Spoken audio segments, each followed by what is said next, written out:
बजरंग दल एक हिंदू संगठन है जो विश्व हिंदू परिषद की युवा शाखा है। यह आरएसएस के संगठनों के परिवार का सदस्य है। संगठन की विचारधारा हिंदुत्व पर आधारित है। 8 अक्टूबर 1984 को उत्तर प्रदेश में बजरंग दल की स्थापना हुई थी। यह तब से पूरे भारत में फैल गया है। बजरंग दल राष्ट्रीय स्वयंसेवक संघ की शाखाओं के समान अखाड़े चलाता है। बजरंग नाम भगवान श्री राम के भक्त श्री हनुमान जी पर आधारित है। बजरंग दल का नारा है सेवा, सुरक्षा और संस्कृति। बजरंग दल के कई लक्ष्यों में से एक लक्ष्य है मथुरा में भगवान श्री कृष्ण जन्मभूमि मंदिर, वाराणसी में काशी विश्वनाथ मंदिर का निर्माण करना और ऐसे कई मंदिर जो आज वर्तमान में विवादित पूजा स्थल बन चुके हैं। बजरंग दल मुस्लिम जनसंख्या की वृद्धि, ईसाई धर्मांतरण, गौ हत्या और हिंदू संस्कृति में पश्चिमी प्रभाव का विरोध करना है। तो आज रोज बजरंग दल पोरबंदर द्वारा भव्य त्रिशूल दीक्षा का कार्यक्रम का आयोजन किया गया था और मैं भी बजरंग दल का हिस्सा बना और त्रिशूल की दीक्षा ली। तो बजरंग दल पोरबंदर द्वारा भव्य त्रिशूल दीक्षा कार्यक्रम का आयोजन हुआ था। इसका एक छोटा सा वीडियो आपको देखने को मिल जाएगा।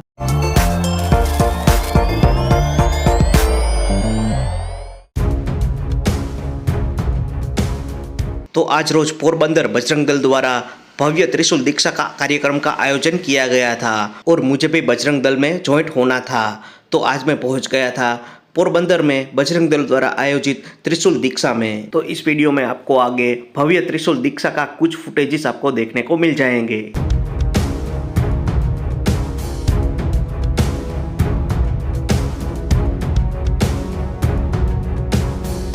स्वामीनारायण गुरुकुल छाया पोरबंदर में ये भव्य त्रिशूल दीक्षा का समारोह का आयोजन किया गया था। तो मैं भी पहुंच गया था स्वामीनारायण गुरुकुल, जहां हम सबकी त्रिशूल दीक्षा होने वाली थी और हम सभी बजरंग दल में शामिल होने वाले थे। तो कार्यक्रम तीसरी मंजिल पर था और आप देख सकते हो कि कितनी मात्रा में ये बजरंगी आए हुए थे इधर।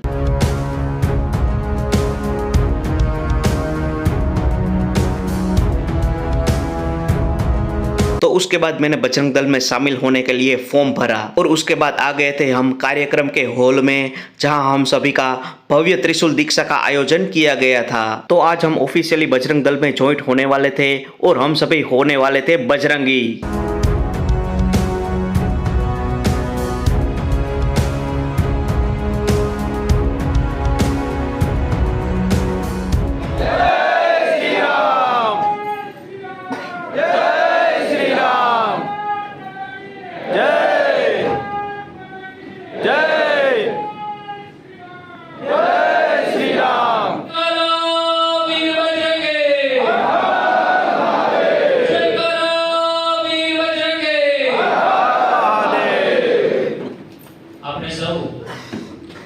વિશ્વ હિન્દુ પરિષદ બજરંગ દળ જે ત્રિશૂલ દીક્ષાનો કાર્યક્રમ છે તે કાર્યક્રમની અંદર ઉપસ્થિત થયા છીએ। તો હું ખાસ વિશ્વ હિન્દુ પરિષદ મંત્રી શ્રી મુળુભાઈ ઓળેદરા, સહમંત્રી શ્રી બાબુભાઈ ગોરાણીયા, સહમંત્રી શ્રી જયેશભાઈ જોશીને ખાસ વિનંતી કરું છું કે આપણા સાધુ સંતો અને મુખ્ય અતિથિ આવ્યા છે તો એમને સાથે લઈને દીપ પ્રાગટ્ય માટે આવે। ઉત્તરાદવા યુષ્ચ પ્રાણશ્ચ મોઘા ધગનિરજાયત દીપજ્યોતિ પરમ બ્રહ્મ દીપજ્યોતિ જનાર્દનમ દીપો હરતુ મે પાપમ દેવદીપ નમોસ્તુતે।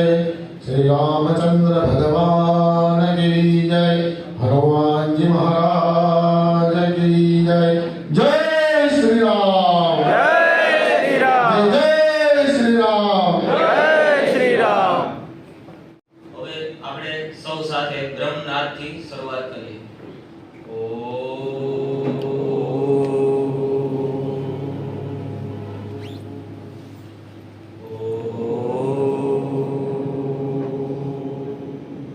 तो ओमकार के बाद सभी साधु संत और सभी महानुभावों का स्वागत किया गया। जय जय श्री राम, जय श्री राम, जय श्री राम, जय श्री राम। तो उसके बाद साधु संत और महानुभावों ने भाषण दिया। सुरक्षा માટે આપણે શસ્ત્ર રાખતા હોઈએ છીએ। બજરંગ દળની સ્થાપના શા માટે થઈ? આ બહુ મહત્વનો બહુ જ પાયાનો જે મુદ્દો છે હું તમને વાત કરું છું. શા માટે થઈ? કુંભની અંદર પૂરા ભારત વર્ષના સંતો એકત્રિત થયા અને વિશ્વ હિન્દુ પરિષદની સ્થાપના થઈ. ધીરે ધીરે આપણું હિન્દુ નવજાગૃતિનું આંદોલન થયું. આ એટલા માટે કરવું પડ્યું, આપણા આસ્થાના પ્રતીકો રામ જન્મભૂમિ, કાશી વિશ્વનાથ અને કૃષ્ણ જન્મભૂમિ મથુરા, આ ત્રણે રીતસર એક ટાઈપના કબજામાં હતા. હમણાં 4 દિવસ પહેલા પાવાગઢ ગયા. બિલકુલ અંબા માતાજીના મંદિરની ઉપર સદન શાહ પીરની દરગાહ. તો હિન્દુ છું, રામ અમારા રાષ્ટ્રદેવ છે, માં ભારતીને માટે, અમારી સનાતન સંસ્કૃતિને માટે, અમારી ઉપર થતા આઘાત કે વિઘાતના રક્ષણને માટે અમારી પાસે આ ત્રિશૂળ છે. ત્રિશૂળ છે ભગવાન શંકરનું આયુધ છે. એમાં 3 શૂળ છે, સત્વગુણ, રજોગુણ અને તમોગુણ. ભગવાન શંકર તપ કરે છે, સત્વગુણ પણ છે. માં પાર્વતીજીની સાથે જ્યારે વિહાર કરે છે ત્યારે ભગવાનમાં એ રજોગુણના દર્શન થાય છે. પણ જ્યારે કોઈ છંછેડે છે અને ત્યારે કરાળ સ્વરૂપ ધારણ કરે છે ત્યારે એ તમોગુણના પણ દેવ છે. આપણે કોઈની સેવા, પૂજા, ઉપાસના પદ્ધતિના વિરોધી નથી, પરંતુ આપણામાં જે વિક્ષેપ કરે તો એના વિરોધી છીએ. अरे पत्थर पर भी ये केसरिया लपेट दिया जाता है तो बजरंगबली बन जाते हैं वो. आपके तो कंधे पर लगा दिया गया है. एक छोटा पत्थर उठाओ, आप सिंदूर लगा दो, बजरंगी थे ना. कोई पूछता है कि स्थापना हुई कि नहीं, प्रतिष्ठा हुई कि नहीं? नहीं. एक पत्थर लीजिए, सिंदूर और घी लगा दीजिए, बजरंगी हो गए. आपके ऊपर इतना मोटा साफा लगा दिया गया है. जय जय श्री राम. अब आकर के कुछ समझ में आया. तो उसके बाद सभी नए बजरंगियों को त्रिशूल दिए ग्रहण करने को.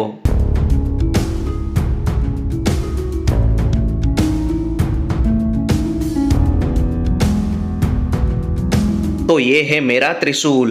यदि कोई मुझ पर वार करेगा तो मैं सीधा ही उतर दूंगा इसी त्रिशूल से, क्योंकि अब मैं नहीं रहा हूँ, अब मैं बन गया हूँ बजरंगी. तो अब शत्रुओं का खात्मा होगा और मेरा भारत बनेगा अखंड भारत और हिंदू राष्ट्र. तो क्या आप सभी मेरे साथ हो अखंड भारत और हिंदू राष्ट्र बनाने के लिए? हमें कमेंट करके जरूरी बताएगा.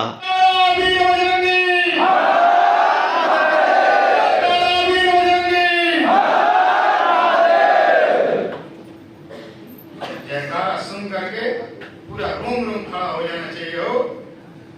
और जहां तक शस्त्र की बात है, एक बार निवेदन करूं, वैसे तो सरकार का प्रावधान है, शस्त्रहीन व्यक्ति मृत के समान है. हमारे शास्त्रों का ऐसा आदेश है और पहले ऐसा प्रावधान था कि जिसको मृत्युदंड के बराबर जो प्रावधान है, अगर ऐसा देना है तो महारथी का शस्त्र ले लीजिए उससे. महारथी अगर अपना शस्त्र त्याग देता है तो उसके लिए वो मृत्युदंड का के बराबर है. जैसे किसी सज्जन व्यक्ति को अपमानित कर देना उसे मृत्युदंड के बराबर है, वैसे ही शस्त्रहीन होना भी मृत्यु के बराबर है. पर सरकार का इसमें अंकुश है कि सब लोग शस्त्र नहीं रख सकते, पर जितना रख सकते हैं उतना आप जरूर रखें, क्योंकि यह भी एक जीवन है. ભગવાન શ્રી કૃષ્ણ એક છેલ્લો અવતાર અને કહીને ગયા છે સંઘ શક્તિ કલિયુગે જેનું સંગઠન મજબૂત છે ઈ આ દેશ ઉપર રાજ કરી શકશે. બાકી જે પોતાનો ઉજળો ઇતિહાસ ભૂલી જાય છે ને, જે ધર્મ, જે જ્ઞાતિ, એનો વહેલો નાશ થશે. એટલે આપણો ખૂબ ઉજળો ઇતિહાસ છે ને ભૂલ્યા વગર સતત ઇતિહાસને વાગોળીને આપણા બાળકોને આપણા મહાપુરુષો કેવા હતા. આવી 10-10 પાનાની સંઘના કાર્યાલય પુસ્તિકાઓ મળે છે, 220 પુસ્તિકાનો થેલો મળે છે, 1000 રૂપિયામાં ખાલી. આ પુસ્તિકાઓ લઈ આવજો આપણે સરકારે લેતી. એટલે મોટું છે પોરબંદરની અંદર 10 પેરાની રોજ એક બાળક એક પુસ્તક વાંચે, મહારાણા પ્રતાપનું વાંચે, શિવાજીનું વાંચે, અહલ્યાબાઈ હોલકરજીનું વાંચે, તો ભારત કેટલું મહાન છે અને ભારત પ્રત્યે એને દાન થાય. જય શ્રી રામ, જય શ્રી રામ, જય જય શ્રી રામ, જય શ્રી રામ, જય જય શ્રી રામ, જય શ્રી રામ. तो उसके बाद टाइम आ गया था त्रिशूल दीक्षा का। तो सभी बजरंगी खड़े होकर त्रिशूल अपने हाथ में लिए और दीक्षा लेने लगे।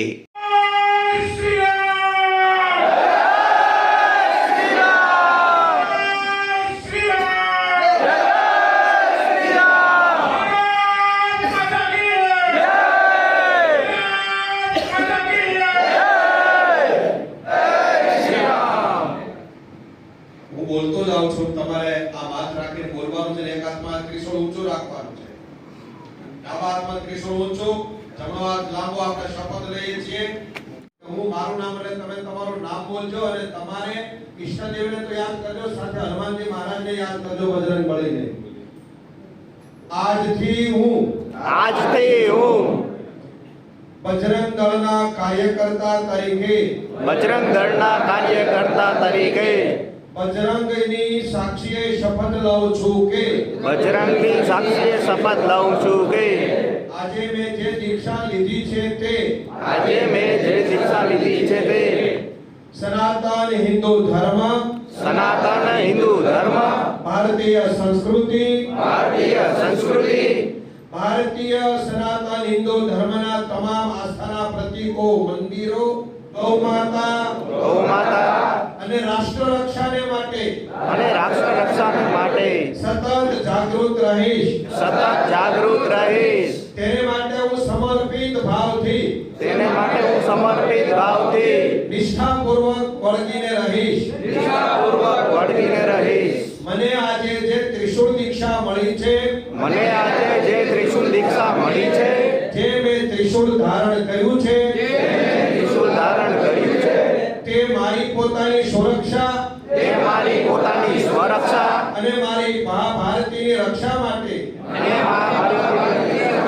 તેનો ઉપયોગ કરીશ. મારા અંગત સ્વાર્થને માટે કે કોઈને ભયભીત કરવા માટે એનો ઉપયોગ નહીં કરું. ભારત માતા કી જય. જય જય શ્રી રામ, જય જય શ્રી રામ.